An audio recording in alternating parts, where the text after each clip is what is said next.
Fala, galerinha do YouTube! Cara, eu não acredito que eu comecei um vídeo assim, mas tudo bem. Meu nome é Gabriel, estamos aqui agora para desmistificar a vírgula para vocês. Eu não vou me demorar muito. Vírgula é uma parada que muita gente tem dúvida, então muita gente pediu vídeo sobre, né? Então vamos desmistificar isso de um modo geral. Vou passar todas as regras de vírgula para você não esquecer, enfim, dar print nesses documentos que eu tô disponibilizando aqui para vocês. Tem um exercíciozinho aqui para vocês fazerem no final da aula também. Então, bora começar. Vírgula. Vírgula é aquele negócio que a gente coloca quando a gente bota uma pausa para respirar, certo? Não! Você vai esquecer que isso existe, isso é uma regra de ensino fundamental. Você tem que eliminar da sua vida pra sempre, tá? Isso só dá problema. Vírgula não é quando você respira, tá? Existem regras pra vírgula, existem normas, e a gente precisa seguir essas normas. Principalmente porque quando a gente tá falando sobre Enem, por exemplo, redação do Enem, vírgula é importante pra qualquer coisa, né? Mas como aqui é um canal focado no Enem, você errar muitas vírgulas já acaba te prejudicando na competência 1, porque você comete a tal da reincidência, que é você repetir o erro. Quando você repete erro, você começa a perder ponto. Se você cometer o erro uma vez, não tem problema. Se você cometer mais de uma, você faz reincidência. E vírgula, quando a gente erra, a gente geralmente não erra uma vez, né? A gente sabe que quando vírgula é um problema, vírgula é um problema. Então a gente vai fazer agora um apanhadão de todas as regras de vírgula, rapidinho, para você não ter problemas. Primeiramente, há 4 regras gerais de uso da vírgula, tá? A gente usa a vírgula para separar elementos de uma lista. Se a gente está listando vários elementos, a gente usa a vírgula para separar. Aqui, por exemplo, Gabriel, Caio, Henrique, são elementos de uma lista, né? São 4 elementos. A gente separou esses elementos por vírgula e o último E. E aqui tem um versículo da Bíblia, Redação Tudo da Minha Cultura, e aqui existem vários elementos. Esse versículo, eu acho muito bonito esse versículo, independente se você é religioso ou não. Eu não sou tão religioso, mas eu gosto muito desse versículo, acho muito bonito. Ele fala: o amor é paciente, vírgula, o amor é bondoso. Não inveja, vírgula, não se vangloria, vírgula, não se orgulha. Percebe que ele está falando vários... É uma lista do porquê o amor do que o amor é, né? Então, não maltrata, vírgula, não procura seus interesses, vírgula, não se ira facilmente, vírgula, não guarda rancor. O amor não se alegra com a injustiça, mas se alegra com a verdade. Tudo sofre, tudo crê, tudo espera, tudo suporta. Vários elementos sobre o amor, né? Uma lista sobre o amor, separados por vírgula. Como regra geral, eu coloquei aqui, não se usa vírgula antes de E, tá? Antes do conectivo E, com exceção de 3 casos muito específicos. Primeiramente, quando são sujeitos diferentes na frase. Então, na frase, por exemplo, do Graça Aranha, o sol já ia fraco e a tarde era amena. A primeira frase, o sujeito é o sol já ia fraco. E a segunda frase, o sujeito é a tarde era amena. Quando são frases diferentes, eu posso colocar vírgula E, não tem problema nenhum. Esse é o caso mais usado, tá? Quando são sujeitos diferentes. Geralmente, quando você olha uma vírgula, um E depois de vírgula, você começa a estranhar, percebe se o sujeito é diferente do sujeito antes da vírgula. Segundo caso, no uso do polissíndeto, quando são muitos conectivos, muitas conjunções, poli, muitos, síndeto, conjunção, então muitas conjunções, as ondas vão e vêm, e vão, e são como o tempo. É uma música do Lulu Santos, ele fala e vem, e vão, e são, e aí como existe essa repetição do conectivo E, a gente separa por vírgula. E por último, quando o E ele não é aditivo, geralmente a gente utiliza o E quando ele está adicionando. Maria e Gabriel. Eu vou ao cinema e ao parque. Então o E está adicionando. Aqui, nesse caso, por exemplo, estudei todos os dias e ainda assim não consegui uma nota boa em redação. Esse E não é aditivo. Esse E está contrapondo a frase anterior. Então, eu estudei todos os dias e ainda assim não consegui uma nota boa em redação. Quando o E não é aditivo, a gente pode colocar uma vírgula antes dele, antes do E. Beleza? Essa é a primeira regra geral. Segunda regra geral de vírgula. A gente utiliza a vírgula para separar as explicações no meio da frase. A gente chama isso de aposto, tá? Quando a gente fala um elemento e a gente explica esse elemento. Por exemplo, Chico Buarque, um dos maiores compositores da música brasileira, tem uma discografia de mais de 80 discos. A gente chama isso de aposto explicativo.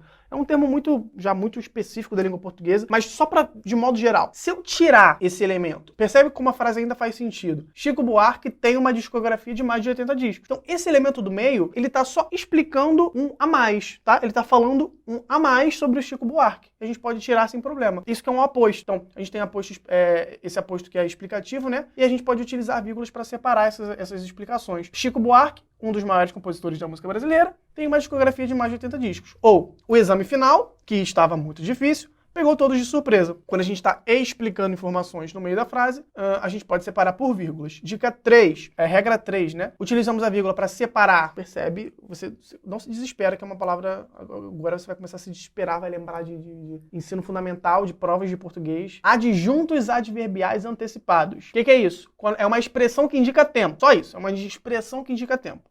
Adjuntos adverbiais antecipados. Peraí, vou falar tudo de novo. Utilizamos a vírgula para separar adjuntos adverbiais antecipados. E agora você vai surtar, você vai lembrar da sua época da língua portuguesa, que você tirava 2 em português e se sentia um lixo, mas calma, vou simplificar. Adjuntos adverbiais antecipados são expressões que indicam alguma coisa, expressões que indicam tempo, expressões que indicam lugar, expressões que indicam modo, tá? Quando a gente tem essas expressões que indicam alguma coisa, iniciando a frase, a gente coloca vírgula, eu vou explicar para você por quê.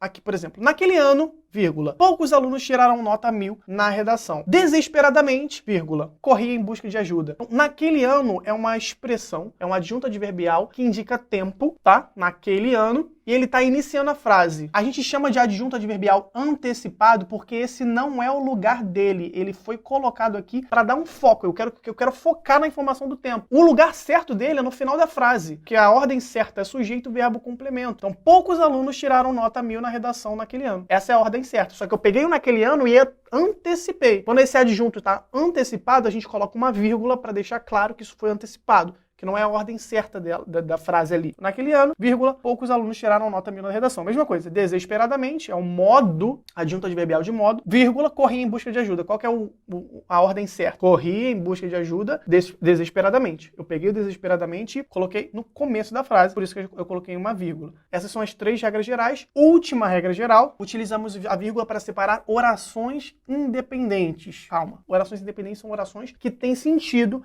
mesmo estando fora do texto. Como assim? Vou ler para vocês, fica mais fácil sempre com exemplo, tá? Eu adoraria comer esse bolo de chocolate, porém estou de dieta. Vamos lá. Vamos ler a primeira frase, o primeiro período, primeira oração. Eu adoraria comer esse bolo de chocolate. Faz sentido para você? Faz. Eu adoraria comer esse bolo de chocolate. Vamos ler a segunda, sem o conectivo. Estou de dieta. Faz sentido para você? Faz sentido para você. Eu posso falar estou de dieta? Pode. Então são orações independentes, são orações que fazem sentido, elas não necessitam uma da outra para sobreviver, vamos dizer assim. Não são o que a gente chama de orações subordinadas, que são orações que dependem uma da outra. Então, eu adoraria comer esse bolo de chocolate, estou de dieta. Eu quero juntar essas frases com um conectivo. Quando eu junto essas frases com um conectivo, eu posso colocar uma vírgula. Eu coloco uma vírgula, né? Eu preciso colocar uma vírgula ali. Então, eu adoraria comer esse bolo de chocolate, vírgula, porém estou de dieta. Aqui é uma legenda da foto da minha prima de 11 anos. De inveja eu não morro, vírgula, mas mato muita gente. Mesmo caso, mato muita gente. Faz sentido? Quer dizer, faz sentido sintático, tá? E de inveja eu não morro. Faz sentido. E aí eu quis juntar essas 2 frases colocando um conectivo, eu coloquei a vírgula ali. Essas são as 4 regras que você precisa memorizar no que diz respeito à vírgula, tá? Eu coloquei só uma diquinha aqui de redação rápida,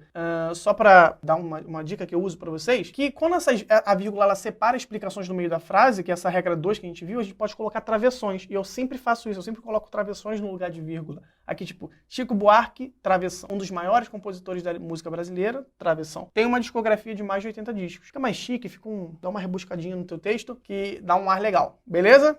E aqui eu vou dar a última dica para vocês, é a dica mais importante, porque é a dica que eu mais vejo erro, tá? E essa dica, esse erro, ele vem daquela coisa que eu falei para você quando eu comecei a videoaula, do professor que fala que vírgula é uma pausa para respirar. E muita gente erra vírgula por causa disso. E erra nessa regra aqui, a gente nunca separa sujeito e predicado por vírgula. Sujeito e verbo, sujeito e complemento, sujeito e verbo e complemento. A gente não separa os elementos principais de uma frase por vírgula, tá? Não importa o tamanho do sujeito. E é isso que é o importante. Às vezes o sujeito é enorme, a gente sente aquela necessidade de respirar, só que a gente não pode colocar vírgula para separar. Exemplo 1. Meu maior sonho é viajar para Londres. Meu maior sonho, sujeito, é verbo. Eu não posso separar esses dois. Meu maior sonho é viajar para Londres. Sem vírgula. Todos os amigos que eu conheci na escola, sujeito, foram muito especiais para mim. Não posso colocar vírgula. Todos os amigos que eu conheci na escola foram muito especiais para mim. Aqui é o maior sujeito de todos. Aqui a pessoa ia sentir a necessidade de colocar umas 3 vírgulas, se fosse para respirar. Os chefes de Estado que vieram para a reunião sobre aquecimento global aqui em Lisboa não chegaram a nenhum acordo. Então, sujeito e complemento, sujeito e predicado. Essa frase não tem vírgula, não pode ter vírgula, essa vírgula está inadequada. também. Beleza? Pessoal, não vou tomar mais o tempo de vocês, espero que eu tenha sanado a dúvida de vocês com relação à vírgula. Tenta fazer o exercício que eu coloquei lá no começo do vídeo. Além desse exercício, obviamente, revise as regras, são 4 regrinhas gerais muito tranquilas. Tenha essa atenção aqui para você observar. Com isso memorizado, com isso na sua cabeça, eu aposto que vírgula não vai ser um problema para você na redação do Enem. Beleza? Não se esqueça que qualquer um pode tirar 1000 e eu te vejo no próximo vídeo.